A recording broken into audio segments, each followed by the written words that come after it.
মাছ ধরতে চলে এসেছি। আজকে আর জল শুকিয়ে গেছে, তো আজকে আর খ্যাপলা জালটা তো ছিঁড়েই গেছে, ওটা দিয়ে বলে আর লাভ নয়। আজকে দেখো কোচ নিয়ে এসেছি, কোচ আমাদের নিজে হাতে বানানো। এই দেখো বেশি জল নাই এইখানে, আগের দিন আমরা এসেছিলাম মাছ ধরতে, প্রচুর জল ছিল, প্রচুর জল। এখন দেখো শুকিয়ে পুরো নদী শুকিয়ে গেছে। এই চৈত্র মাসের দিকে সব নদী সব শুকিয়ে যায় চারিদিকে। তোমাদের সবাইকে দেখাচ্ছি, যদি মাছ হয় তাহলে দেখাবো। এই দেখো জলের মধ্যে নামা গেছে লাস্টে, কোচ দিয়ে তো হলো না মাছ ধরা, জলেই নামছে ডাইরেক্ট। একদম ওই দিক দিয়ে ঘুরতেছে, আর একজন ওই যে কোচ নিয়ে উজ চলে গেছে, আর একজন হা করে দেখতেছে। এই দেখো এবার এই দিক দিয়ে খোঁজাখুঁজি হচ্ছে, দেখি হয় কিনা মাছ।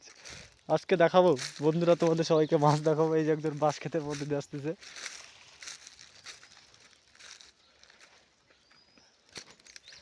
দেখো জায়গাটা কিন্তু মারাত্মক, কিন্তু মারাত্মক হলেও মাছ পাচ্ছে না।